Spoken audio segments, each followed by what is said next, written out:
Finding Common Battlegrounds is an attempt by two brothers, one conservative, the other progressive, to have civil conversations about politics with a little help from their friends.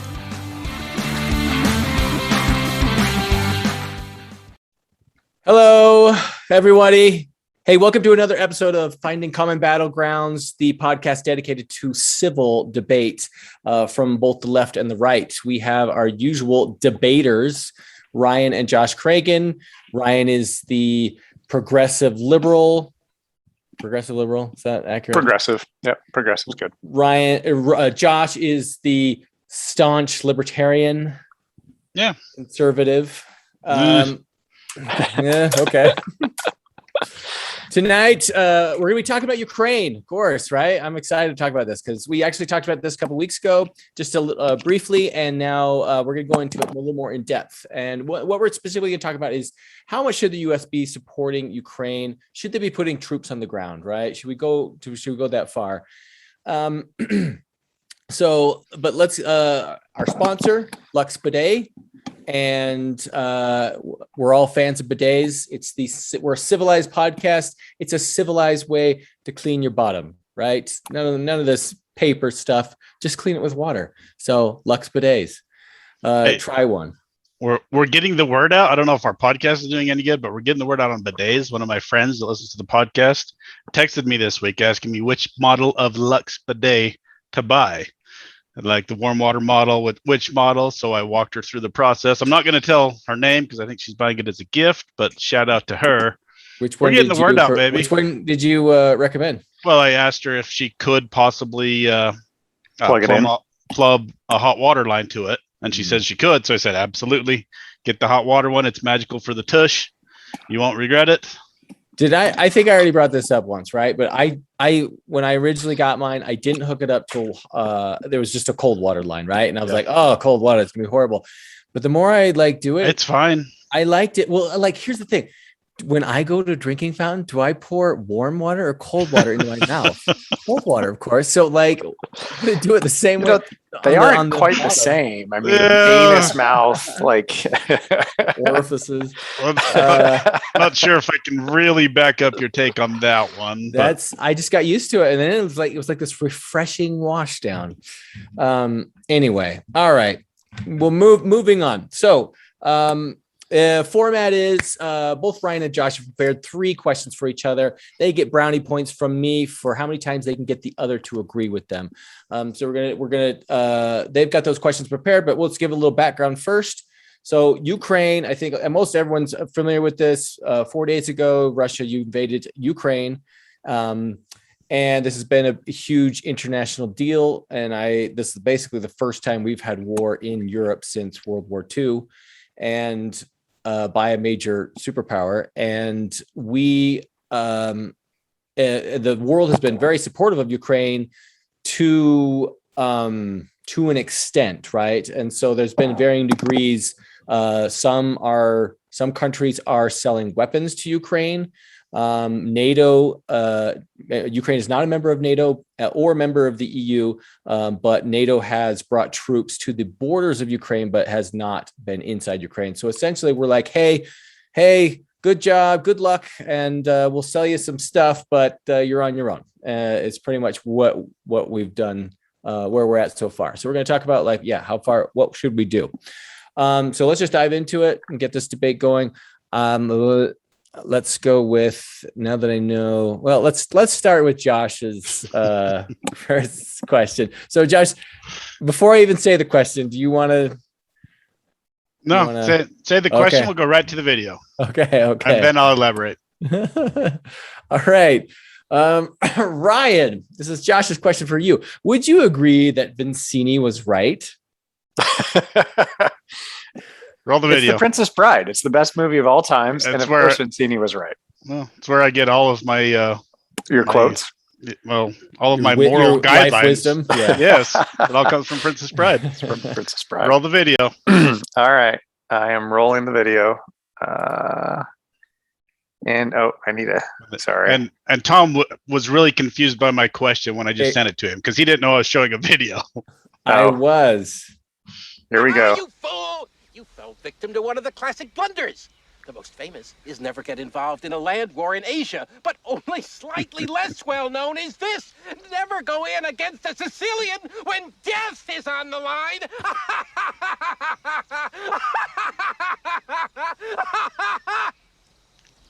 Oh, Vicini. Vicini is gone. Dang. No, right. Totally right. I was like, who's Vicini? I'm like, is this a general that I should know, like a Ukrainian general that I should know about? Or like, I'm like, Vicini, maybe it's an Italian general from World War II. I'm like, that gave some advice. I'm like, I don't remember this guy at all. And then, the video, I was like, oh, got it. I didn't even think about that when I sent the questions because I was in a rush. I was supposed to send them a while ago, and then my 2-year-old peed all over the floor. It was a mess. Anyway. So Vicini's actually right. Okay, if you study history at all, you know he's right. In the 17th century, Sweden was a world power. Most people don't realize that. How did they lose their stranglehold on the whole Baltic region? Peter the Great pissed off Charles XII of Sweden. He took his troops, marched on Moscow, destroyed the Russian troops. Okay, the Russian troops couldn't stand up to him. Russians are not great fighters, actually. But what destroyed Sweden? Mother Russia. Winter. Okay, destroyed Sweden. They've never been relevant since. Napoleon did the same thing. He had the greatest army in the world. He had conquered all of Europe. He took the Grand Army, marched into Russia. What happened? He destroyed the Russians, froze to death, came running back to France with his tail between the legs. Hitler, same thing. He had the world, on its knees basically, and he got greedy, marched on Russia. What happened? He froze. Came back to Germany. Okay, you don't march on Russia. So yes, I know Ukraine is technically Europe, but it's right there, right? You don't get in a land war in this area. If you study history at all, you know that to be the case. We got in land wars in Afghanistan. How did that turn out? You don't get in land wars in this area. It doesn't work. We don't have, especially considering that we'd be going up against Russia on their doorstep if it's in Ukraine, and then if we marched on Ukraine, their supply lines are right there. We're shipping troops and supplies around the world. You could argue, any morality or whatever else you want here. We cannot put boots on the ground in this region. That would be catastrophic. Vicini is correct. Sorry, you can't argue that. Right? Well, the question was Vicini correct, right? And Vicini, of course, is always correct because it's the Princess Bride, and you can't go wrong with that. Though the Man in Black, of course, is even better. Go Wesley. Sure. Team Wesley. No, I'm not going to disagree with the general principle that land wars in Asia are always a stupid idea. Always. So they rarely, if ever, end up how you think they might. So I'm fine with that. I don't know if we need to debate that more. We haven't gotten to the big question, which is should the U.S. send troops in, but we're getting there. Okay, well, Ryan, I'm going to help you out here because you capitulated there. But I would think there could be some different situations, right? There's which would be some different conditions, which would be you'd be in Ukraine inhabiting a country that wants you there and that should be able to host you to some degree.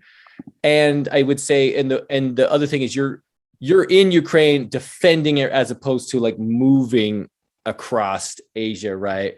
Which I know Germany had huge supply line issues. Russia's having them right now. Yeah, they're having supply lines just trying to get into Ukraine. Just to get in Ukraine, yes. Okay, so I'm glad you brought that up. There's some conditions that this could be slightly different, but otherwise I completely agree. Which is what every general that has ever attacked Asia has ever thought. Oh, it'll be different this time. Yeah, we got it figured out this time. Totally different. We got the supply line. Yeah, let's just, because I wanted this to be more of a discussion tonight. Picking apart some of the things you just said. Do the Ukrainians want them there? Because I was reading earlier today that up to 30% of the Ukrainians actually want the Russians to take over because they're native Russians. Right. They've transplanted. They like the idea of being back with Russia. Yeah. So if 30% of the country wants you there, and we march NATO troops in there, maybe we're going to have an insurgency on our hands. Okay, but you do make a good point. If we do have NATO allies that are bordering Ukraine, so we would have options for supply lines, but we're still shipping troops and supplies to the other side of the world to fight a war in a country where maybe 30% of the people don't want us there. That's complicated. That's a tough call. But I go back to my first stance there. This is a land war in Asia. I don't care what you think is going to happen. It's not going to go how you think it is, especially if we try to push on Russia. It's not happening. Yeah. Wow.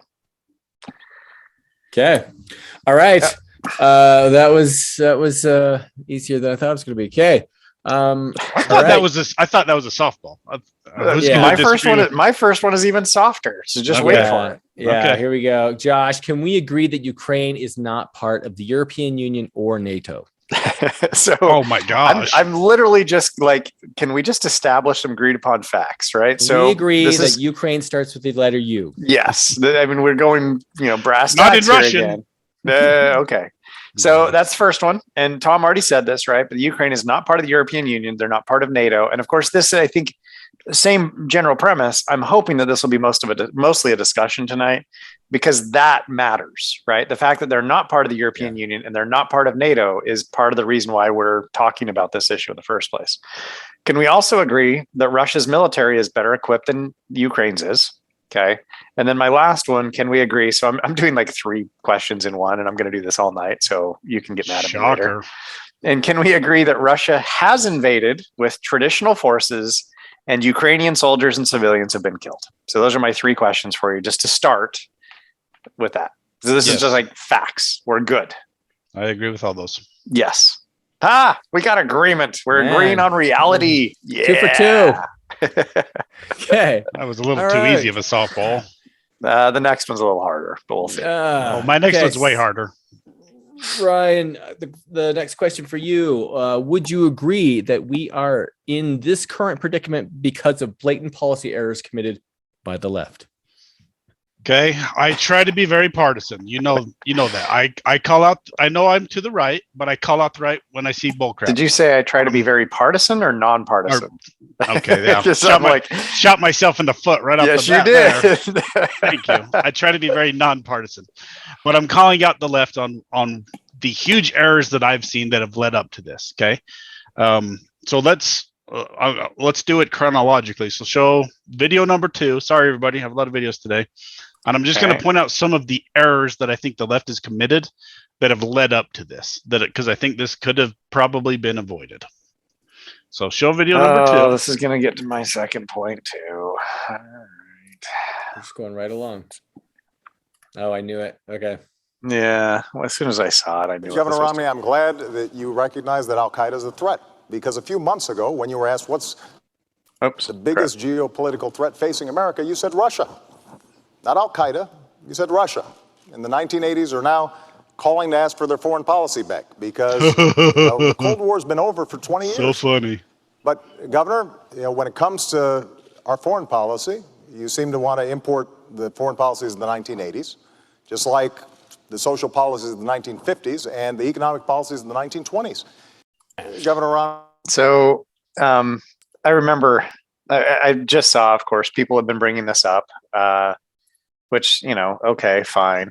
CNN did an article that said, should we admit that Mitt Romney was right? I'm surprised. I know. A lot of people have been bringing it up. In seeing them bringing it up, I've also seen that several people said that pundits, not that we should care about pundits, right? But pundits watching that debate said that was hands down the best line of the night. Yep. So a lot of people loved it when Obama was like, the 1980s, they want it called and they want their policy back, right? Like, it's not a bad line. No, I think it had its effectiveness. Yes, right? it had its effectiveness. It worked. He was wrong, but the line it really was genius. It was a good line. It was a good line. It really painted Romney into a terrible corner. It was a great line, but he was dead wrong. And we've seen that he's dead wrong. And what did Russia do during the Obama administration? They took the Crimea. And Obama did go nothing. Partisan here. They did nothing. Okay, so that we'll start with that one. So that set the precedent for Russia. I see a weak president that's not going to do anything. Let's take Crimea and see what happens. And nothing happened. Go to video 2. Or video 3. Or video 3, sorry. All right, so here's video 3.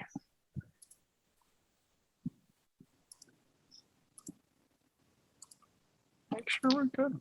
Okay, so to preface this is Trump talking to the heads of NATO.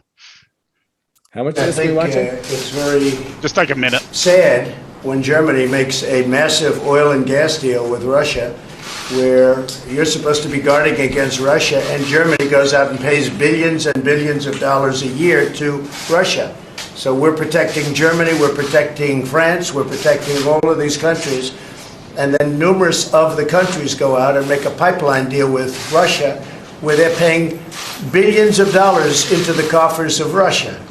So we're supposed to protect you against Russia, but they're paying billions of dollars to Russia, and I think that's very inappropriate. And the former chancellor of Germany is the head of the pipeline company that's supplying the gas. Okay, so we can stop it there. Ultimately, Germany will have... Please, because he's just repeating himself. So is this a NATO meeting?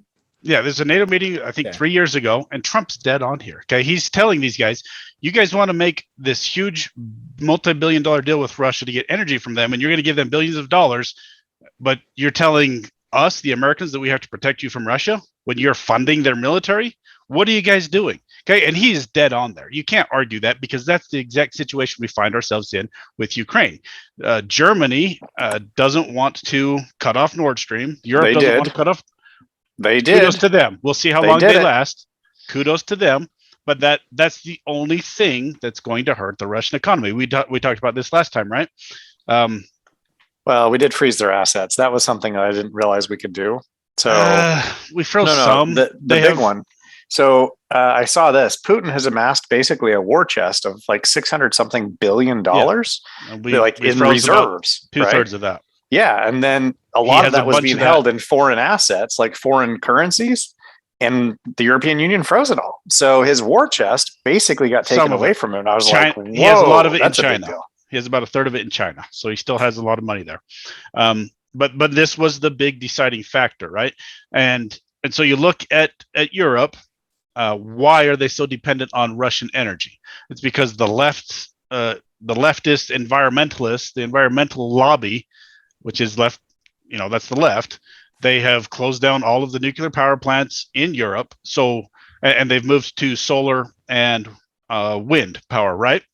Not exclusively by any stretch. Not exclusively, but they're so dependent on Russia now for their energy. Only 3% of the energy demands in Europe are covered by solar and wind, because they shut down all of their power plants. This is terrible policy, and it all comes from the left, because it's all this left-leaning environmental crap, and that's what led us to this problem where Russia has this stranglehold on Europe. Okay, so kudos to Germany for shutting down Nord Stream. We'll see we'll see how long they last, because this is going to get really rough for them if they don't have German natural gas and German oil.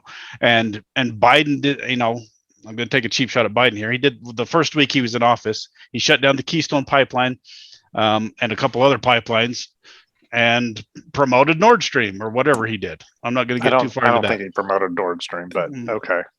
So your point is so twofold, that the left leadership is weak, and therefore it provokes Russia. Well, that's part of it, because Russia's only done this when Democrats are in office. Let me show you that we're empowering Russia. Left policies are empowering Russia because we're pursuing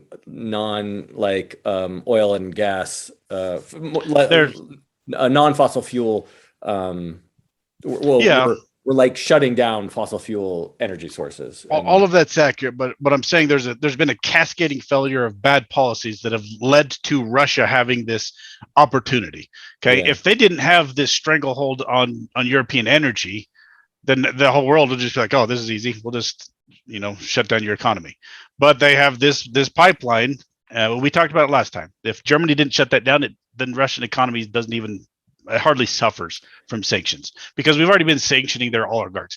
The European Union sanctions have actually been way better than the American sanctions. When the America announced their sanctions, the ruble went up. Did you guys see that?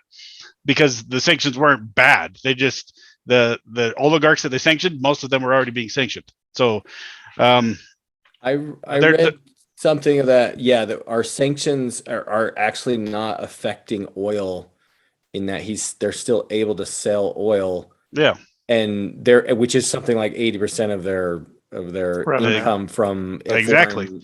from imports. And that's so if everybody else was energy independent, Russia wouldn't have this leverage that they have. That's the point I'm making there. This is a threefold point. So one more video that I want to watch. A threefold point?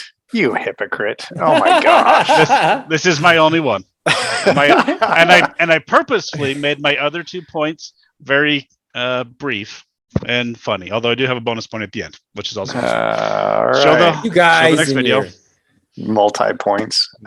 Questions. Multi-points. Okay. Make sure that sound is okay, so this is Putin speaking to his chief spy.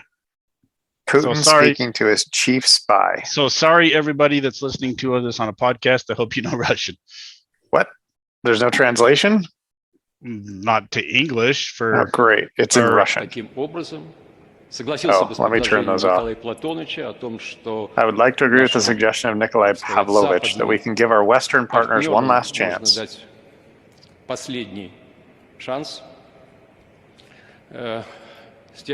Presenting them with the choice in the shortest time to force Kiev to choose peace and implement the Minsk agreement.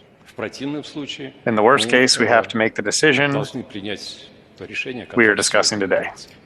Watch Putin, guys. What does that mean, the worst case? What are you suggesting? Or recognize sovereignty? Watch that guy. Watch his face. I will speak plainly. I will support the suggestion of recognition. I would support or am supporting. Speak plainly, Sergey. I am supporting the proposal. Then say it like that, yes or no. I support the proposal about the entry of the Donetsk and Luhansk People's Republics into the Russian Federation. We're not talking about that. We're not discussing that. Oops, you revealed it. We're talking about recognizing their independence or not, yes or no. Yes. I support the proposal to recognize their independence. Thanks. You can take your seat, and your family is going to be killed later tonight. Seriously, idiot, you're dead. What do you want me to say? That's exactly what that video is. It's terrifying. That's all I wanted you to see. Putin is surrounded by yes men. We all know this now. No one stands up to him because they will be killed. This is his chief spy. Okay, you would think this guy has some power in the country. No. He is groveling there, going, "Well, I'll say whatever you want me to say. Just don't kill me." Okay, how does a country get to that point? And I'm going to take kind of a cheap shot at the left here, but my gosh, you're still going with the left on this? I think that's because it's true. It's not. No, true. It's true. Watch this. No, I didn't pull up the. So I'm watching. What did the president of Ukraine say when this thing kicked off? All of you people all of our citizens will stay and fight. We will give you guns and we'll lift gun sanctions. What does that mean? What does that mean? Oh, is this a Second Amendment argument? Sure is. Except they're not fighting their own government; they're fighting an invading force, and I don't think anybody in the U.S. has a problem with that. Let me get to the next point. Well, let's discuss that real quick. Okay, Ukraine has cracked down on guns. Okay, their provisions are the people that have guns. Where do they store them, Ryan? I don't know. Probably the police station. At the police station. Okay, seems like a very reasonable solution. The people that have guns. You have a country of 50 or 60 million people. 40 million. 40 million people, and the government handed out 10,000 guns. That's all they could muster. That's what they had extra, and then maybe they found more than that. Is anybody invading the U.S.? What did the Japanese say after World War II? Are you really trying to claim that that's why no one's going to invade? Is because Josh Reagan has 47 guns in his house? Let me make my point. I'm sure that is like at the top of the Chinese list. Shut up. Let me make my point. Josh Reagan's got guns. Oh! Let me make my point. The Japanese were asked after World War II, was land invasion in America ever on the table? And they said absolutely not, because every farmer in their field would stand up with a gun and shoot us. Okay. Now, so the Ukrainians, which is probably true. It's absolutely true. It's absolutely true. We have more guns than we have people. Yeah, we have more registered hunters in Wisconsin than any other government has soldiers. Okay, it's insane. Is that true? That's true. Probably That's true. It's absolutely Millions. true. Okay, now let's look at Russia. How does somebody like Putin take that much power where he can just tell his? I mean, that guy is probably going to die. His family's going to die, right? How does somebody get that much power?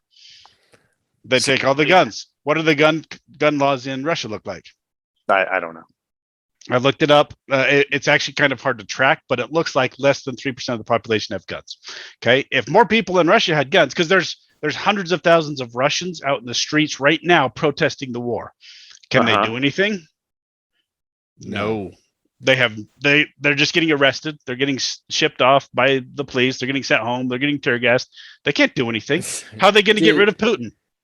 Right. Our best hope for this to stop is one of Putin's generals that has a sidearm will shoot him. That's our best hope, because the people can't rise up against him. Okay, who's going to rise up against him? They don't have any guns. So yes, this is a Second Amendment thing. So Oh my gosh, we went from should the U.S. send soldiers to must give guns to everybody in the U.S. Like, No. what? How did we get here, Josh? This is the most circuitous route around. No, it's not. If you stop and think about it, we got to this position because of leftist policies. Okay, take away the guns, environmental bullcrap. What was the first one? Oh, And we So get Putin. make fun of That's the conclusion. Does Russia have strict gun laws? yes. No, from the statistics I could pull up, and I didn't spend a ton of time researching it. Around 3% of people own guns, and it's similar to Ukraine. You know, a lot of people, if they're sporting guns, they're in the police station. There's some underground gun markets because of the collapse of the Soviet Union. There's black market guns, but only the criminals have those. So most citizens in Russia don't have guns. Yeah. What was the okay. question again?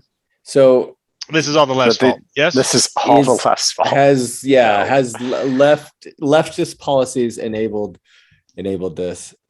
No. And keeping in mind, what two presidents were in charge when Ukraine was attacked? Those are such like No, low but they're ball, not. But they're slimy not. attacks because Let's let's say that somebody else had won, right? Let's say that Trump had won. Would we be in this situation right now? Probably. No, Except Trump not a would be chance. pushing the button. It'd be Oh, like jeez. nuclear bomb. Let's do this. Except Trump showed incredible restraint with North Korea, with Iran. He showed incredible restraint, and you've admitted that before. When Iran bombed our or our army base over there. Wait, after we killed one of their generals? Yeah, they bombed one of our bases. I Yeah, thought, because they arranged that. Like, shoot a couple Sure. of bombs at us, but I nobody will thought, die. this We're is all Trump. good. We're going to war. I thought for sure I would wake up. Yeah, at war. and it's probably And- because he was tied to a desk by his generals who Oh were my like, "You don't get to gosh. touch You anything." don't know that. Trump came out the next day. You we don't do know know that. You're full of crap. You don't know that. And Trump we came have out the next generals on day. record saying that they were not going to listen Oh to my him when he gosh. said stuff. All right, Josh. He didn't say stuff. Ryan's Oh my question gosh. for you, because this actually ties in. This ties into what we're talking about. So okay, Josh. So counter argument. Can we agree that Vladimir Putin is responsible for the invasion of Ukraine? It's totally. I mean, these questions and points go hand in hand. So I agree. I started with 3 facts that, like, yay, we can agree on the facts. Now are some opinions, and these are again kind of multiple in one, but it's pretty straightforward. I'm not even trying to give like arguments for it, right? Because I'm hoping we can just discuss. First, can we agree that what is happening to you in Ukraine is awful? Can we agree with that? Absolutely. Okay, So so we're in agreement. a 7-year-old girl got hit by a bomb today. Yep. They operated, but she didn't make it. That actually. And she's not the I first cried. one, right? There are other kids, and it's awful. So, and they had photos of that girl being carried out, which was terrible. All right. Second one, a hypothetical. Can we agree? So this is hypothetical. Okay. Can we agree that if the aggressor here was a non-nuclear country, okay, country X, doesn't matter what country, but they don't have nuclear weapons. This seems like the type of situation where, if not for the nuclear weapons, the US and or the UN should or would intervene. So if there were no nuclear weapons, if the aggressor didn't have them, can we That's a agree? good Like, question. this If is it the was type Russia of scenario. just without Yes. Oh, did we lose time? Okay. If it was Russia, but no nuclear weapons, okay, so there's no threat of nuclear war. Yeah. Is this the type of scenario where the US and or the UN would be like, oh, you can't do that. We're sending in troops. Probably, and I hate to say that because of the moral equivalency of all involved there, but you're probably right. That's a really good question. You're probably right. It probably is because nobody's talking about that for some reason. But Putin has hinted that, yeah, if you guys get involved, I'm going to nuke you. He hasn't said it, but the pretext is there. He's hinting at it, and for some reason, nobody is talking about that. I think the world should be destroying him for that. That he's holding his nuclear arsenal over everybody's heads. Sure, we're going back to the Cold War. This is a Cold War mentality. Right? That's what people should be hitting him about. But you're probably right. Okay, so that leads to my last question, which is kind of, I mean, and I wrote this not knowing what your points are, but it's very much like a counter to yours. But my last of the three in this one point. Hey, crap. Josh did it too today, which is the one that Tom asked. Can we agree that who's actually ultimately responsible for this 100%. is Putin? Okay. So rather than lob balls at Biden and Obama and say that it's all their crappy policies, they did this. That they allowed him the opportunity to do this. This is Vladimir Putin. It's his fault. Yes, it is Vladimir Putin. I won't mince words about that. Yeah, Josh, you're saying it's his fault, but the conditions were created by leftist policies. Yeah. Well, I mean, sorry, they were. He took advantage maybe of policy positions, but at the end of the day, it's Putin who did this. Yeah, I agreed. Okay. So I just want to make sure that we're all right. Right. We're just going to switch to the next question here. All right. Ryan, would you agree? Third question. Ryan, would you agree that at this point in the conflict, there isn't a right thing for NATO to do? A right thing. What does that mean, Josh? Yeah. What do you mean by that? Well, it's what you just said. I would love to go in and help protect these civilians. But if we do we touch off World War III?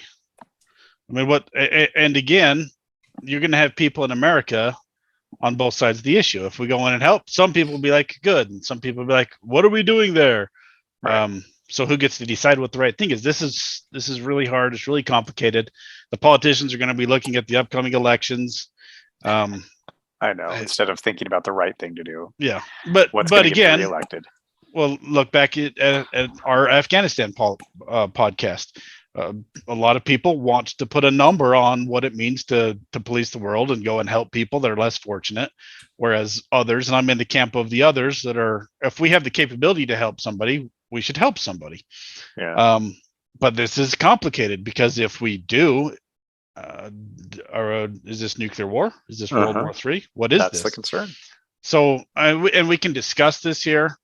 I honestly don't know what we should do. My brain tells me we should engage in a proxy war, which I hate because of the implications. It's disgusting that we would use Ukraine to strategically weaken a geopolitical enemy, right? But I don't. And when I say proxy war, I mean let's give them weapons, let's send some contractors over, and basically set up these missile trucks to point at the jets and do everything but push the button and have a Ukrainian soldier there and have him. Josh is making my third point. Button. You're literally making my third point. This is my third point. So. Okay. So all right. My brain tells me let's discuss this, and maybe you want to just go to your point. Well, let's just go to my point because then we will openly discuss it because that's exactly what you agreed with Josh. You agreed with Josh then. There's no. Yeah, I mean, I think there are probably better paths and worse paths, but it's not like they're clearly obvious the best path, right? There's just not as bad a paths and bad paths for NATO. So I don't know that we have the right answer. I think that's fair. Mm-hmm. I wrestled with this topic for this last week. I don't know. Yeah, I'm not sure what to do. Okay, but we'll come back to the proxy war thing because I think that's important. Okay, well, I think we're going to get into it here, right here with your question. So, Josh, can we agree that we should do everything short of putting our military boots on the ground? So everything short of putting boots on the ground. So I'll give a little bit on this one. My first 2 points built up to this one, the nuclear weapons issue. Love him or hate him, Joe Biden doesn't strike me as the type of person who would strike first with nuclear weapons. I don't think he would, but I do think he would strike back. Putin, on the other hand, is the kind of person who would use nuclear weapons to strike first. I think that's probably fair to say. I don't know that, but I think that's fair to say. So the probability of a nuclear war is not zero if the US were to put boots on the ground in Ukraine. This leads me to my attempt to address the question this week. I think we should do everything short of military boots on the ground. Send weapons, send supplies, impose sanctions, engage in cyber warfare, engage in psychological warfare, etc. Then, and Josh actually got to this with contractors, but I would say what we did in Afghanistan, we put CIA boots on the ground, not military boots, CIA boots, right? So it's not our military. Our military is not in Ukraine, but we put the CIA, which is effectively like our military, right, to train them, help them, set everything up, and do everything short of pushing the buttons, right? So we're not engaged in a war, but this becomes effectively a proxy war. This is just like what we did in Afghanistan when the USSR invaded there. Train and arm the Ukrainian guerrillas and military, ideally with the help of Europe and other countries. In the process, we get Russia bogged down in a costly war that destroys the Russian economy, leading hopefully to the eventual ouster of Putin by his own people, which does lead to that question that you raised, which is how are they going to kick him out? So effectively what I'm saying is we run a proxy war. Now, I think this is a little bit different because I think the general sentiment in the US, I think this is probably the vast majority of Americans, is that we want Russia out of Ukraine just because we want Ukraine back as a whole. We want to make sure that they have their own country. I don't think we want to run a proxy war and we don't care about Ukrainians at all.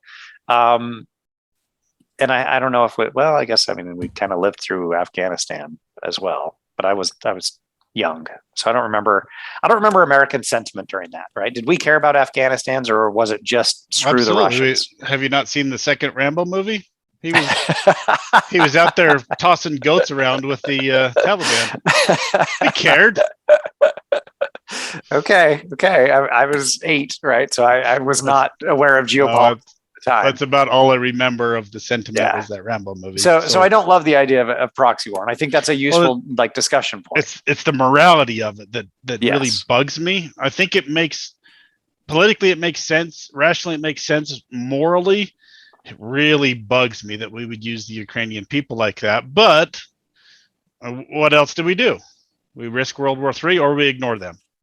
So I think you're right. I think that is what we need to do. Putting boots on the ground is a bad idea. I would actually, if we can get away with it and play the game, I would take it one step further. Because Putin's playing this game, right? Where he said, I'm just going in as a peacekeeping mission to help the separatists. He's playing word games, right? And we all know he's full of crap. Absolutely. If we can get away with the same thing and say, well, we're protecting civilians, we're going to close down the airspace over Ukraine, and we set in our F-35s and our F-22s and a bunch of missile systems, and just say we'll shoot down any plane. We'll play that game, and obviously we'll try not to shoot down Ukrainian planes. If we can control the airspace and play that game and not, get involved in the war, not actually declare war, I think we should, because then the Ukrainians, they have a really good fighting chance there, because they're already doing pretty dang well. If we can shut down the airspace, and I think we have the capability to do it. I think our F-35s are so much better than the Russian planes.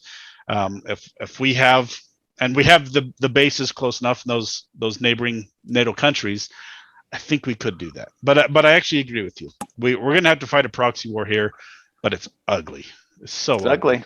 It's terrible. I did see a statistic that I was really disturbed by today. In the first 5 days since the invasion, there are estimates, right, that the Russians and the Ukrainians have each lost about 2,000 soldiers. During the entire time that we were in Afghanistan, Americans dead soldiers was 2,500. It was 2,500. Yeah. So this is already more deadly. It will be, if it continues, it's going to be more deadly than the entire 20 years that we spent in Afghanistan. Well, now we had a lot of other casualties, right? Lots of injuries. I'm going to say there's a lot of Afghans lost their lives. Then we've got, of course, the Afghan people. We don't count them. Well, So, right. But that's literally just soldiers, right? Not including civilians. As a breach of decorum here, Josh has thrown in an additional question for Ryan here. Bonus question. Ryan, would you agree that the Ukraine is not weak? Roll the video. Oh, we got another video. Okay. Last video. This is the most important video that I'm Yeah, showing today. yeah, I know this. I know which one this was because I've know talked if I about it know with my brothers this week. Yes. Are you sure you know where the impound yard is? Oh, stop stalling. Come on. I can't think. It's all this noise. Or is it because I've built a stronghold around Greenland? I've driven you out of Western Europe? And I've left you teetering on the brink of complete annihilation. I'm not beaten yet. I still have armies in the Ukraine. The Ukraine. You know what the Ukraine is? It's a sitting duck. A road apple, Newman. The Ukraine is weak. It's feeble. I think it's time to put the hurt on the Ukraine. I come from Ukraine. You not say Ukraine weak. Yeah, well, we're playing a game here, pal. Ukraine is came to you. How about I take your little Boris from I did not remember that video, but that was awesome. This is my shout out to the Ukrainian people. Hell yes. You guys are awesome. You're an inspiration to the world, and kudos. I can only hope and pray that my fellow Americans would react the same in a similar situation, because the resolve that they're showing, the unity that they're showing is so impressive to me. Standing there and fighting for their country, for their freedom against a far superior opponent.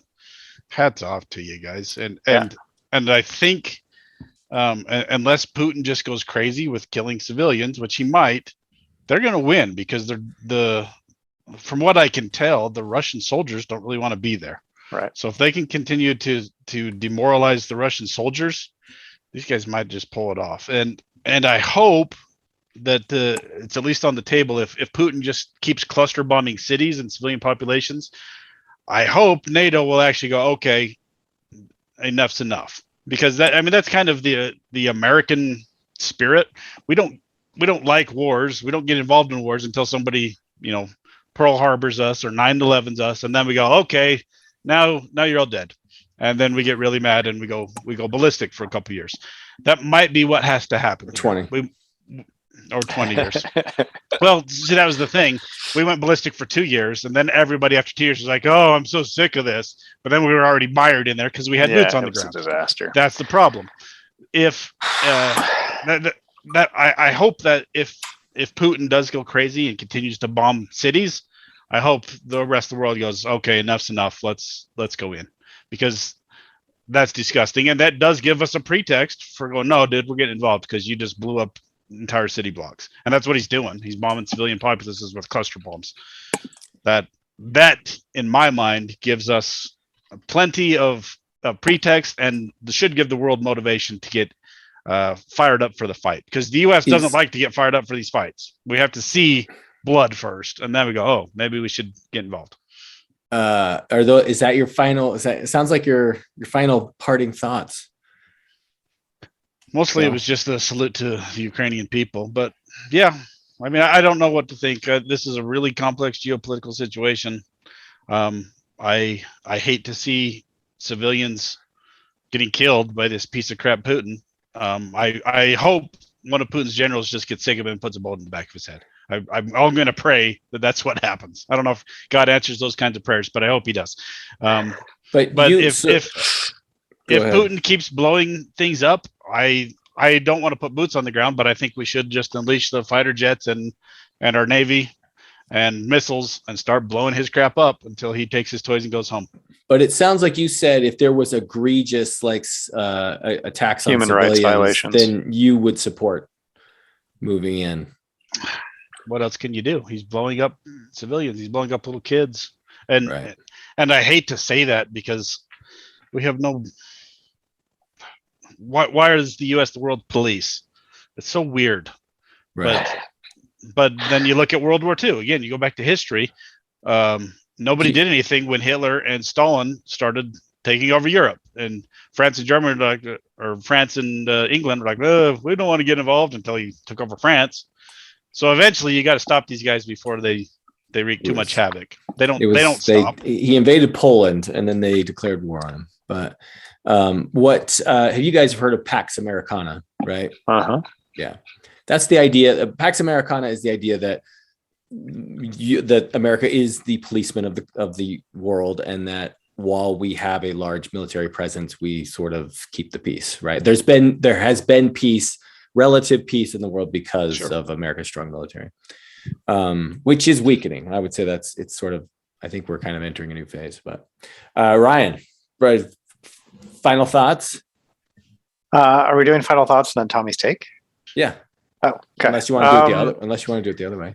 No, I mean, Josh already did his, but I don't really disagree with almost anything Josh said, right? Like, first, utmost respect for the Ukrainian people and their president, who's been awesome. I don't know how many of those videos you guys have watched, but like, props to him. Mm-hmm. I have the greatest respect. My wife actually asked the other day, she's like, what would you do in this situation? I said, I'd send you guys out of the country and I would stay and fight. Like, that's a crazy hard decision to make. Yes, I love playing paintball. I know I'm not going to die playing paintball. This is real life. Like, you could die, right? Like, this is serious, and they're stepping up, and I have crazy respect for them. Whether NATO can actually step in, even with all the human rights abuses, right? I don't know. I don't know what's going to happen. I don't love the idea of a proxy war, but right now I think our hands are a little bit tied because I do not want to see nuclear weapons dropped. That is terrifying to me. Absolutely terrifying, the idea of nuclear weapons. And I don't think Putin is above that. So I would probably draw the limit right now at, we're not going to put boots in the ground, but we'll do everything short of that. But I don't know what else to say. Tommy, your take. All right, my take. I wrote down some thoughts while you guys were discussing. I get the advantage of like listening to all yours, and then I form my argument afterwards. But so this is what I think. I actually think I'm going to give props to Biden because this. There was a speech and like Fox News was criticizing him on this, but he was saying like, this is Putin's decision. This is in his court. This is his decision. And we sort of like, he decided to do it. And by doing that, there was like, what I feel like Russia was looking for provocation to escalate this and have justification, right? Oh, NATO's is provoking me. We're gonna go in, right? You guys do that. And there was a Chinese media thing they were saying that this is NATO's fault because NATO's being too aggressive, right? And so, and there in Putin's speech, he even talked about this. He said, you guys have been creeping up on us, right? And someone said, like, what would you think if Mexico joined the anti-United States League, right? And you'd be like, whoa, right? And I'm like, well, maybe we would. If Russia sent a bunch of missiles to Cuba, okay, right, we would not like that. We would not like that. So I get that part of it. That's the only. That's the only part of his argument that makes any kind of sense. But would our response with Cuba be to invade Cuba? Right. Do we go, all right, we're taking which over. Ironically, right, like we actually tried to do that in the 1960s. Right. But right now, do you think that would be U.S. foreign policy? No. I don't think we would. But so look at the support, like the world support that has come from Russia coming in. Like everyone is on board, like everyone, except for China. They're kind of quiet right now. But I think Mexico was like refused to boycott them too. It's like, what are you doing, Brazil? Brazil's been giving mixed signals, and so have India. So there are a few countries. Too much. Yeah, India actually abstained from all the votes in the UN. I did see that. Yeah. Yep. But when you have like Switzerland taking sides, that's you've got to cross the line. Yeah, they froze stuff.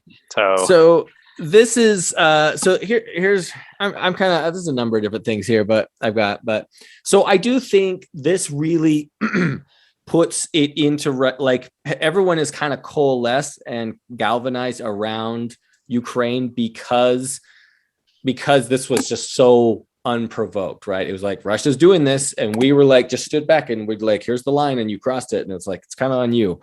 And so but here's the thing. Ukraine didn't join the EU and they didn't join NATO, right? If they didn't want this to happen, those are two things they could have done a while ago. Maybe they never thought Russia would do it. I don't know. But like I feel like they did, especially after Crimea, right? That was 8+ years ago.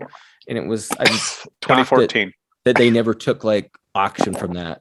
But what was I going to say? Let's see. Oh, and we were saying like, here's the issue, right? Here's the problem. Have we seen losses of lives, mass civilian lives lost in battles elsewhere in the world? Yes. Absolutely. Yes. All the time. And we didn't do anything in any of those places, right? Like Rwanda, anyone? Millions of people, right? And we're just like, we did put in some UN peacekeepers, but man, we did not stop that from happening, right? I honestly, this is sad as it is. This Ukraine is a developed country, and I think we just care more about that. Well, I mean, you can go to the next step and say they're white. Mm-hmm. Yeah, you could, right? Which has been really, I don't know if you guys have seen the racial components to this, but all the refugees trying to get out, right? Poland and they're taking a whole bunch of these refugees, but not people who are black. What? Interesting. That has come out in a couple of them, that they're like African citizens trying to get out, and the different countries are like, no, we're not going to let you come out. Oh, well, I thought they were referring to like prior immigration efforts, right? Oh, no, right now it's refugee stuff. Oh, have they? Yeah, they're literally like, sorry, we're not letting. And I don't know how bad it is. And I don't know, it's probably getting overplayed, right? But I've seen at least 3 stories of different refugees from Nigeria, India as well. They've not been happy about this. And from it was like a general article on Africans trying to get out as refugees. They're trying to leave. And these other countries are like, no, we're not going to let you in. And I was like, oh my gosh, wow. There's a racial component to this whole thing. I know no one wants to go there, and we can skip over it. We can just skip over it and leave it. But no, well, okay. I don't, because like I did see a little short video that was someone saying, it was an Italian that says we should accept Ukrainians because they have a real war going on, not these fake ones from Africa. Holy crap. Then they showed that is so racist. Well, it's not racist. They're saying I don't think it's racist at all, but they're saying, and I kind of agree, I do slightly agree with it in that Africa has lots of problems and has had lots of problems. A lot of African nations have, but like, I mean, like beyond Rwanda, they just had incredible internal like civil wars, all the time, struggles, right? There have been 3 coups in the last 3 months in Africa. Yeah. Yes, and it's like I don't know how to put this, but it's like they're like their own worst enemies in that they can't. This isn't an invader, right? Coming in and like kicking them out. This is them. They just can't seem to get along. And how would we solve that? I think that's why it gets ignored. We could send our army in, but who are they going to fight? Because it's a civil war. They're fighting each other. No, but this isn't the point that the Italian person made. They said we should not allow refugees from Africa because they don't have real wars. That's totally racist. Come on, like that's straight up racist. That one guy is 100% racist. I'll give you that one guy. Thank you. I'll concede that one guy is totally being racist. He's like, no, this is a real war here because they're white people, but down there, those aren't real wars. Nothing to do with whether they're white. I think they just like, it's hard to put like, oh, they're having this problem. They're like, you just can't get your crap together. And, okay, but what does that have to do with refugees, right? Whether there's a war because it's a civil war or whether it's an invading war. Talking about 2 different things. This is going back to the refugee thing. This is why I think it's different. Is because it's economic, right? It's economic fallout that like these it's the same reason we have immigrants. No one's coming into. So the people who come across our border are not Mexicans. They're from Guatemala. They're from all these super poor countries. And and they are asking for what is it? Asylum. And they're just wanting a better life, right? They're just wanting a higher standard of living, a steady job, all this stuff that everybody knows this, right? And it's just like, were you really in danger? I don't know. Right. But it's somewhere for sure. Some possibly were, but like, it's just, you just want to get better. And I'm pretty sure that is the motivation of most people from Africa coming over, is like their country's just ridiculous. This can't get there. I mean, these struggles will go on forever and they just can't get ahead. They can't figure out their stuff.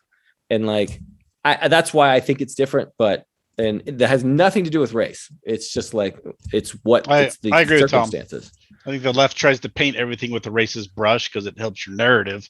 I don't think it's racist. I mean, I don't know how you would fix Africa. because there's so much corruption with the government. You'd have to like go in and actually conquer them and restructure everything to fix it. I don't know how else you do it. That's actually what we did and destroyed it in the process. Like that's the whole point. Okay, then I don't know how you do it. Are you talking about Afghanistan? No, Africa. What? At certain points, almost every single part of Africa was controlled by Europeans. Yes. Right. It's true. So the empires went in, they extracted resources, they enslaved the people, they literally enslaved the people. This is how we get slavery. They went in and absolutely destroyed the country. And now we're like, wow, simplistic. Why are there problems in Africa? The black people were enslaving other black people. You're rewriting history here. I don't think that's the point, Josh. So the last couple things, the points I want to make is, I think the proxy war thing will be 100% like inflammatory in that it will inflame this thing. And so like the one thing I was thinking is like, there's this 40-mile column, right, of this 40-mile caravan that's coming into Kiev, right, with all these like tanks and rocket launchers. And like, it would be so easy for the US just to drone, take that out. I've been praying just for missile strikes to just start blowing that thing up because it would look so cool in an action movie. It would be so easy for the US to do, but oh my gosh, that would just that would escalate things, not only from a Putin nuclear alert kind of thing, but also to my last point, which is that China's watching this whole thing. And there was an article released like right when Russia invaded Ukraine. It was talking about it was a press release. It was like a press guidelines that accidentally got put up on the media, and someone took a screenshot of it. And it was basically saying it was instructions for the media, and it was saying, hey, don't condemn Russia too hard. And they're like, it was basically saying this could help solve the Taiwan issue, which was like, we also have a little country that we'd like incorporated with us. So this is a litmus test to see how this goes. That's totally what it is. And if we can justify it, if Russia can justify it with that big bad meanie bully United States, then this will be, and then we're gonna, I think this is like, no doubt that's what happened. We're replaying World War II when Russia and Germany decided to divide up Poland, right? This is exactly what's happening. China is gauging the world's response, especially the US's response, to see if they can get away with gobbling up Taiwan. That's obviously what they want. Yes. I don't think anybody's doubting that. Yeah. And I would say everything so far it's sad because it's at the cost of the Ukrainians, but everything so far I think has been good for China to stay reserved and conservative because they've been like, this was all on Russia. The world has condemned them, we financially sanctioned them, and which is like, yeah, it's going to hurt them. It's going to hurt the Russians, but in the end, it's not a provocation, right? It's not a war provocation. It shouldn't provoke anyone to war. And so I'm like, I think this is, as far as I can tell, I think it's the best response we could get right now.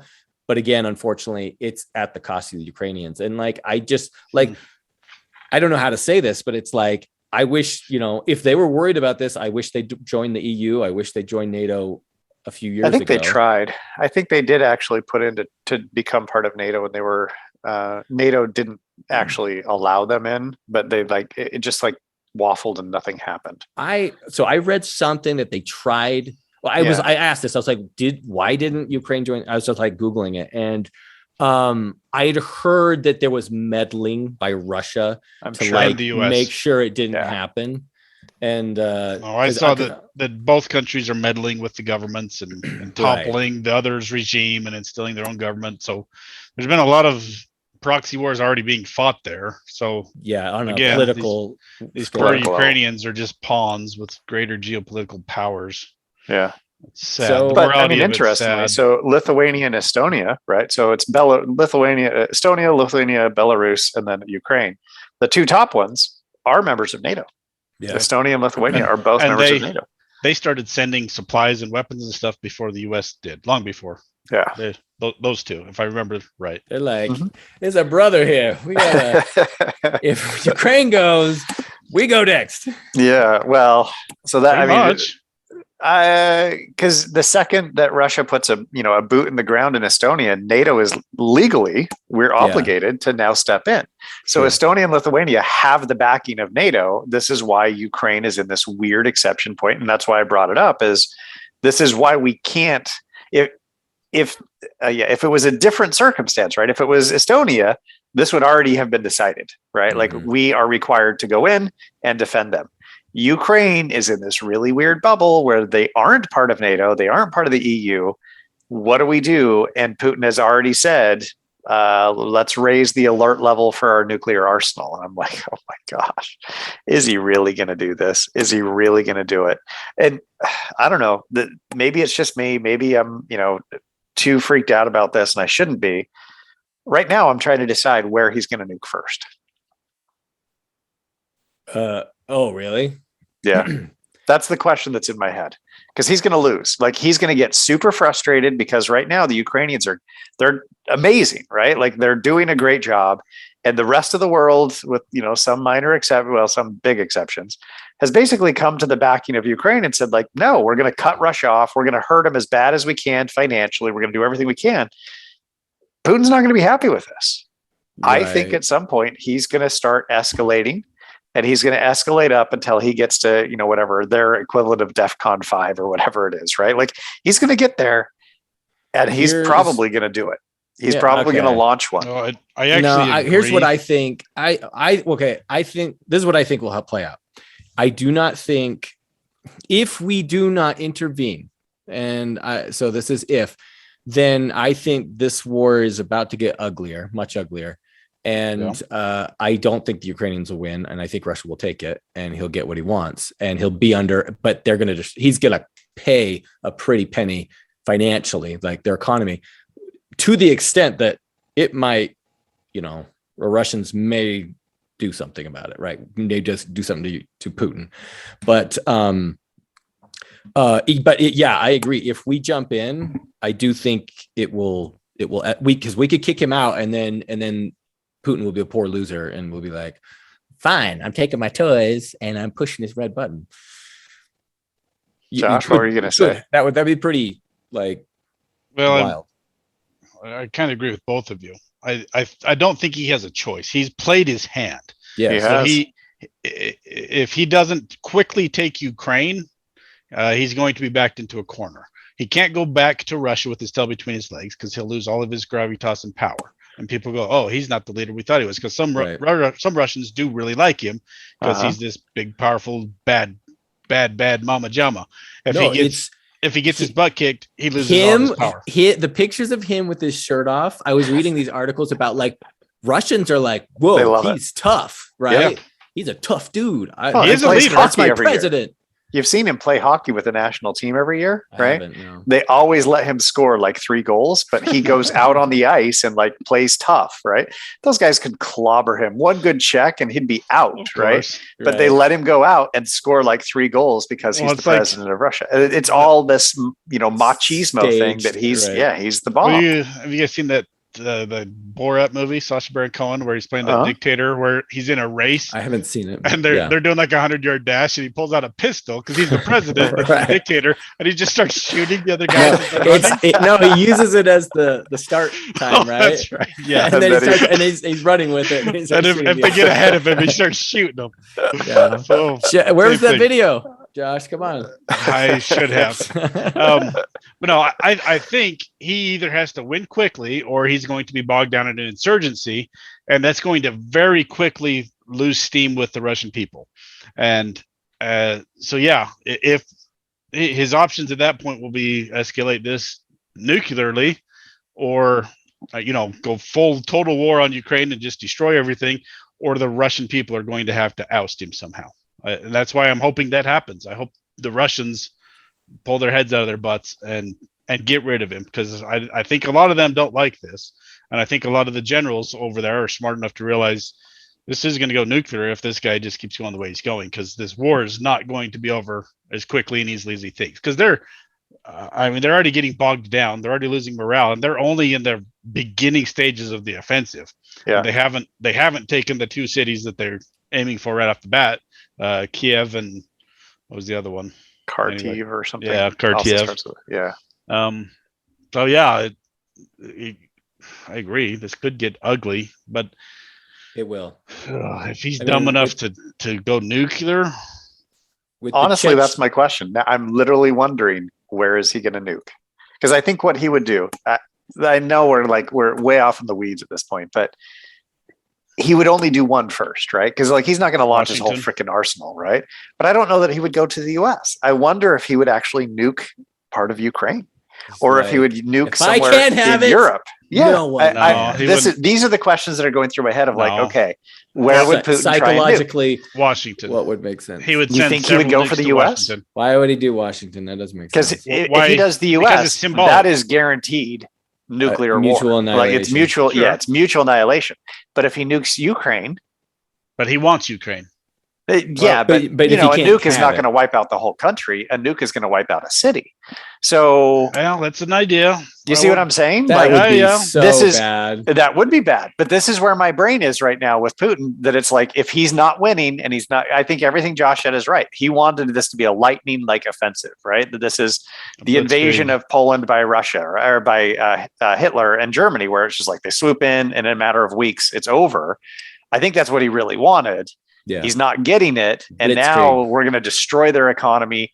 We're going to fund the Ukrainians as much as we can, give them all sorts of resources to basically turn this into a proxy war. At some point, he's going to escalate and he's going to be that city. We're going to nuke that city just to tell the world we will do this. Here's the thing. If we've learned anything, it's that if the people are willing to fight, you can't take a country that the people won't let you take. Yep. Right. In that, Russia learned that. I mean, I know we were supplying Russia in Afghanistan. We were supplying the Taliban against Russia, but I think the Taliban would have won in the long run anyway. And they beat us. And they beat us. And so I did read something that said Putin was surprised that the Ukrainians didn't just capitulate, and that he was expecting Ukrainians to receive him with open arms, to receive Russia. And so he was surprised at how much they're fighting. And so clearly a miscalculation, but also he's a true believer. That's the scary part. He really believes Ukraine is part of Russia. Yeah. And the people want to be there. To what Josh was saying, there's a lot of people that do, but definitely not the majority. And I think he thought it was the majority. And so I do. I think they're going to fight. And I think he could eventually. So I think it could be an Afghanistan thing where it's all right, we've taken it, but this whole Western region. Yeah. Not that, but there's a few spots in the city you can't go. And this is costing us a ton of money to maintain and lives. I hate to say it, but what might actually get Putin ousted from Russia as the president is lots of Russian soldiers dead, sacrificing lives. Well, who knows? I honestly think it might be the financial thing, because he bleeds out on this war, and then the oligarchy start freaking out because of all the sanctions in place, and he starts having a meltdown. Go read this book. Okay, Peter the Great is their revered leader. He got more Russians killed than frickin' anybody else. He killed so many of his own people to make the USSR great, or Russia great, and to get St. Petersburg so that they had a port. The Russian leaders don't care about the Russian people. Okay. And when the Olympics were in Russia, they had all these pageants and stuff for Peter the Great. He killed tens of millions of his own people. Okay. And the Russians seem to be okay with this. And I don't think that their mindset has changed that much. I don't know that Stalin, his predecessor, Stalin. Clearly. Exactly. They kill their own people by the droves. And a lot of the Russian people are like, I like him. He wrestles bears or whatever. Right. So I don't know. I hope you're right. But based on history, Russians are freaking weird. I don't know. All right. I don't know either. Thanks for tuning in. That was a good episode. A lot to talk about. It'll be interesting to see how this plays out. It'll be interesting to revisit this and see where it ends up going, and where and how much we got right and wrong on this. But that was interesting, and I enjoyed that debate. And of course, we'll be following the war along with everybody else, and hopefully things. It'd be great if we're hoping everything turns out for the best, whatever that means. Pray for Ukraine. Yeah. Go Ukraine. Die Putin. See you next time. Josh, we may not always agree when it comes to politics, even though we're trying, but there is one thing we agree on. There is only one way to clean up after going to the bathroom, and that's with a Lux bidet. I've been a proud owner of a Lux bidet for years. I have literally owned a Lux Neo 320 since 2013. That's the warm water model. Talk about happy, fun, poopy time.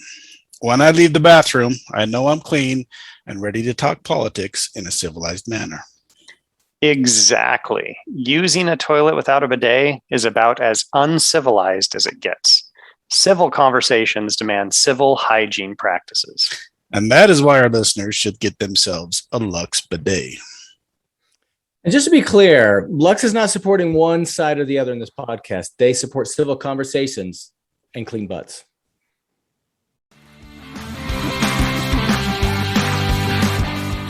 We hope you enjoyed this episode of Finding Common Battlegrounds. The music is by Ben Sound.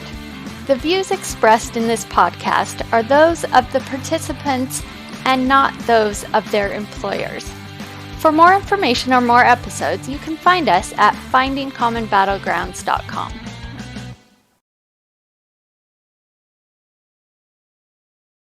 So for just a second, let's just talk about something Ryan sent over.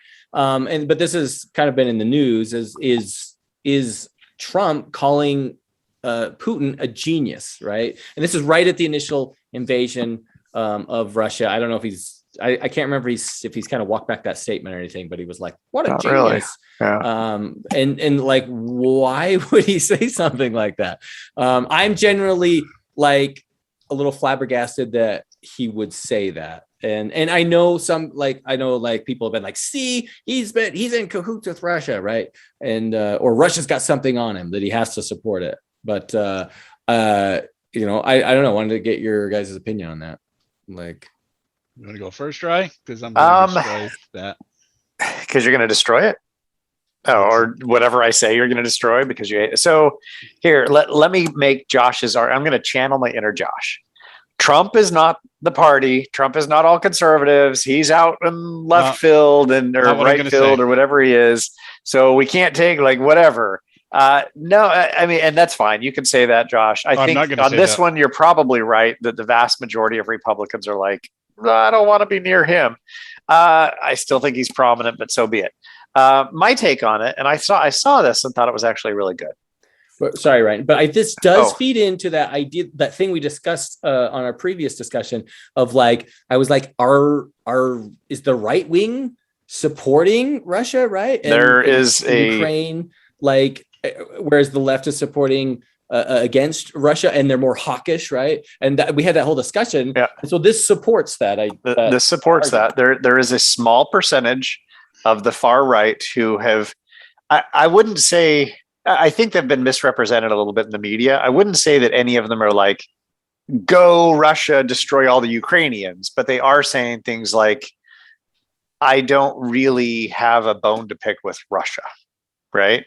Which is different and is weird. I'm going to throw all that aside and talk just a little bit about Trump. One of the commentaries I saw on this is like Trump was never political. He doesn't have a political ideology. He just does whatever seems appropriate to him at the time. And the other thing is Trump is purely transactional. So he's amoral as well. For him, it's all about how can I get the best deal for me? And if other people die in the process, if other people are screwed over in the process, he doesn't care. So if we think about Trump's actions and thought processes as being apolitical and amoral, then his comment makes perfect sense. Because if you look at the actual context, what he's saying is Putin is going to get an entire country by just being really sneaky and conniving about this, but it's kind of a genius move, right? He called those two regions of Ukraine independent So once he makes them independent, now he can move his forces in and say, I'm protecting these independent countries. And effectively, he's going to get at least those regions and probably all of Ukraine. And he's justified it. So in Trump's mind, I don't think he's saying, I want Putin to invade Ukraine. He's just total respect for a megalomaniacal sociopath who is about to kill thousands of people. And Trump could care less that that's actually what's happening. All he does is cares that Putin is getting something that he wants. So he has respect for somebody who is doing good at transactions. That's amazing. You're in Trump's mind and that you know that he doesn't care that people die. That's amazing. Okay, here's the hypocritical part of what you just said that I'm taking great exception to. I was trying to find the tweet exactly so I could restate it, but I don't. Well, he did a whole interview, right? That's what it was an interview. Is he it? He did a whole interview, so Ryan linked a Fox News article. Yeah, and it took it completely out of context. Okay, because I just put it into context, didn't I? You started to put it into context, and then you said, "But Trump's amoral, and he doesn't care if anybody dies."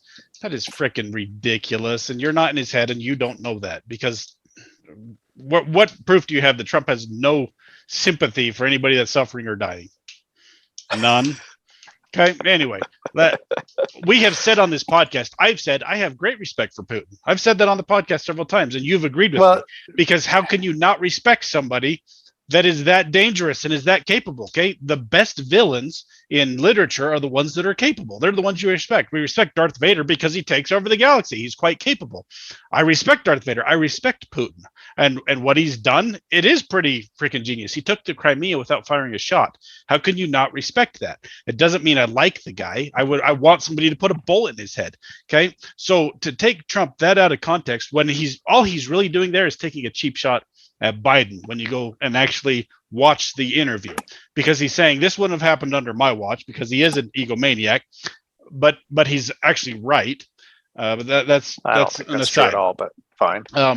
What he's saying is, what Putin has done is brilliant, and if Putin had that's what I said. That's literally what I said. And then you put it in the context, and then you followed that up by saying, but he doesn't care that millions of people are going to die. You don't know that. That's such a dirty blow. But let's think about, like, Russia has just invaded Ukraine, right? And I get that Trump has no filter. He just says things, right? Okay, that's fine. But basically what he said is, like, Putin's a genius because he managed to do this, completely disregarding the fact that right now this is leading to people dying. No, because you know what I'm saying? Because I agree with him. If the Blitzkrieg had happened and he had just taken over in northern and eastern Ukraine real quick, he is a genius. He's an absolute genius. And how could you argue that? Because he got what he wanted, and nobody fought back.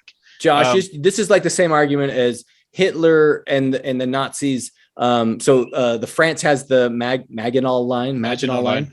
Yep. And Germany just goes whoop up and around it and goes into Belgium, right? Yep. So, and you could say that was genius, right? Yeah. But you're like, but I don't support concentration camps. Exactly. And I don't like Hitler. Right. But guess what? I get what you're saying. I respect Hitler because he had the world on its knees. Okay. How can you not respect that? I think people. I don't think we disagree on that point.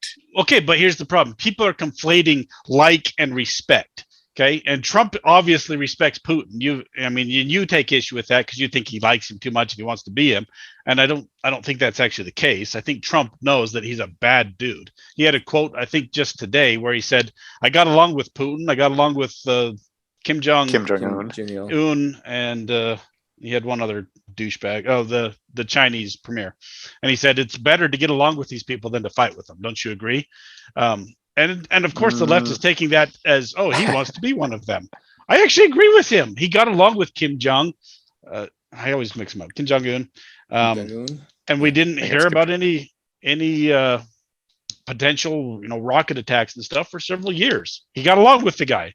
That's better. I agree. That's better than fighting with him. I would rather that somebody was getting along with Putin than Putin's declaring war on Ukraine. It's hard to argue that. You're saying the rest of the interview made that context clear. That's clearly what he was saying, and I 100% agree with him.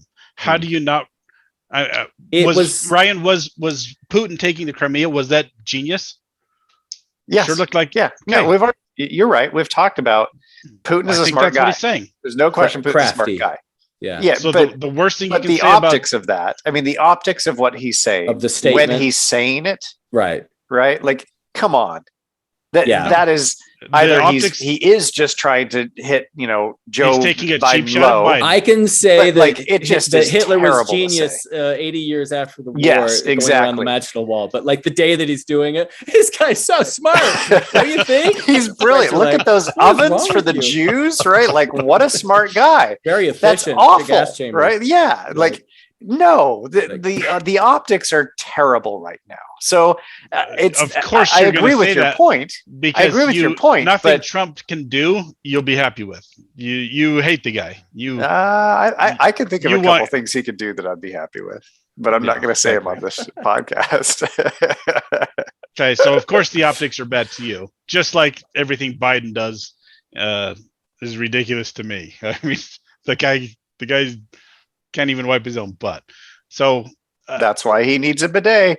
Roll the bidet clip. Beautiful segue, brother. Beautiful segue. Hats off to you. That was the best thing you said tonight. Nice.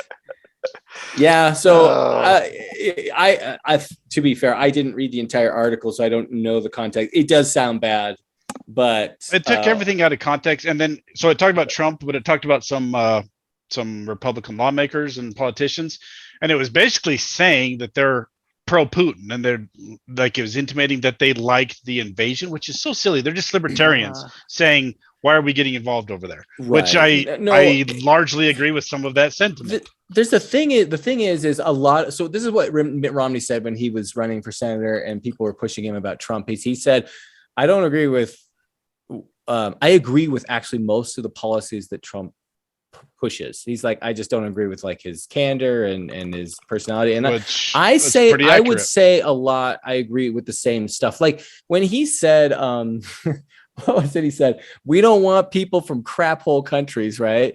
When he said that, I actually agree. We should be, we should be doing our H1 visas, right? Like that, we should be upping those and bringing in the best and greatest minds into the country. And but yet we have the most, or a lot are coming in through illegal immigration, and we're getting like sort of very dependent people. And I'm like, that's problematic, right? Well, the whole world took exception that he would call other countries S-holes, right? Yeah. That's what he called them. Guess what? Some of these countries suck. Would you take your children to some of these countries? Would you take your children to Honduras right now? You couldn't even be safe to go there, right? So for him to say that, it was brutish and mean, but it was accurate. Sorry. Right. I agree with the sentiment. Could he have said it in the worst way possible? Yes. Like Trump's a dick. Let's just own it. Right. Well, does he do it on purpose to get headlines? No, I don't know. Maybe he does. I mean, he loves headlines. He absolutely loves headlines, but I think he just has no filter because it works for him. Oh, Mexicans, all rapists and this and that. Yeah. And you're just like, but I think he lives in the left's head. That's why Ryan's still talking about him. Can't let it go. No, I try not to. Okay, but can I show you guys this clip? Yes, I've heard that Tucker did a thing. No, hopefully it's not 14 minutes.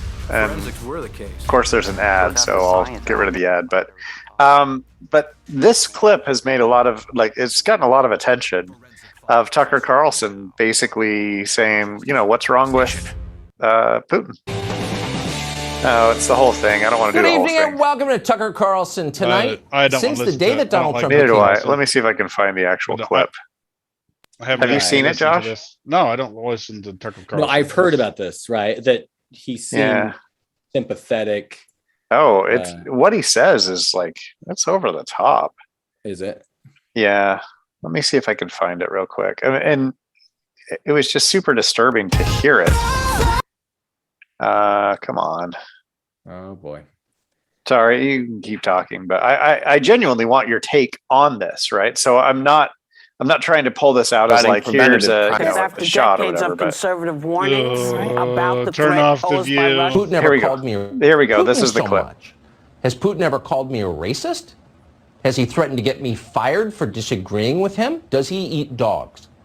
These are fair questions, and the answer to all of them is no. Vladimir Putin didn't do any of that. So why does permanent dog. Washington hate him so much?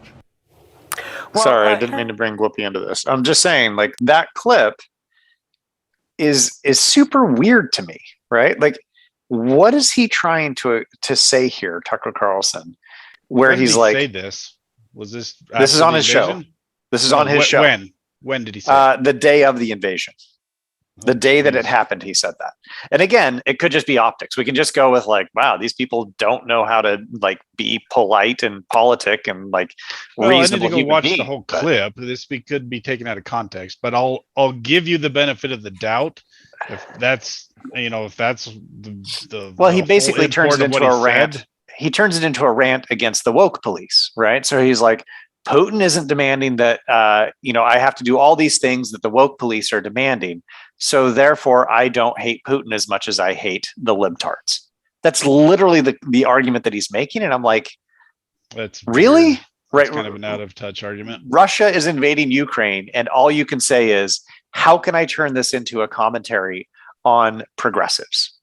Right. Well, and I kind of did that tonight. If you want to be totally fair. Yes. No. And I do think, I feel like Fox News and the hardcore conservative base, it's the same thing that like I've talked about before, where it's like, well, they'll disagree with anything that the other side is agreeing with. Yeah. Right.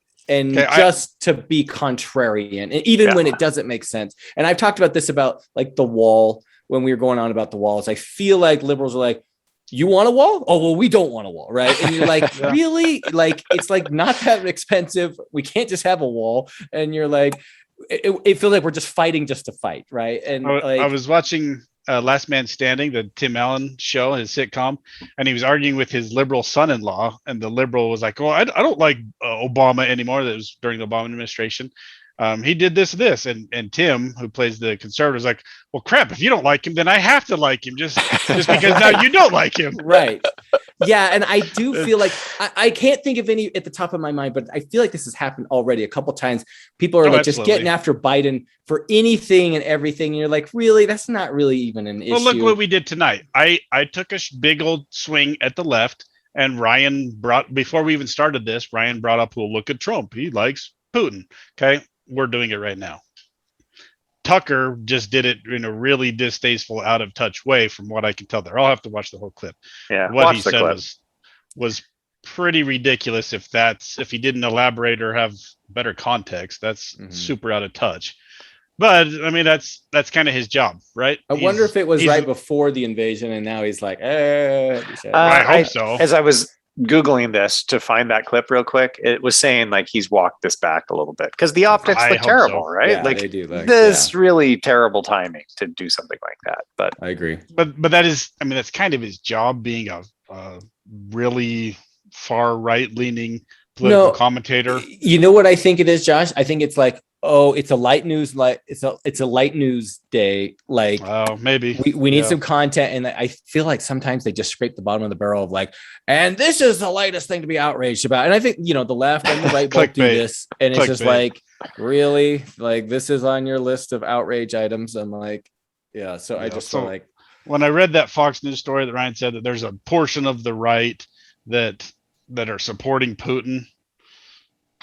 And keep in mind, that was from Fox News. That was Fox News that I sent that from. So it wasn't like I went to the Nation and was like, woo. Okay. Fox News is not as far right as you think it is. They've been hiring like Donna Brazil and stuff, people that used to work for the DNC. They're not, ever since, was it Rupert Murdoch that owned it and his son took over? I don't remember. They've been moving farther and farther left. They're not as far right as you think they are. So I know that they're further to the right. I mean, One American News. They're still further to the right, but they're not as far right as you think. They're right. They've been moving to the left, or they've been moving to the center, I should say. Maybe you've been moving further to the right, Josh. Really? All right. Good stuff. All the feedback I get for the podcast is, dude, you're not nearly as conservative as I thought you were. I'm pretty moderate, and you know it. Yeah.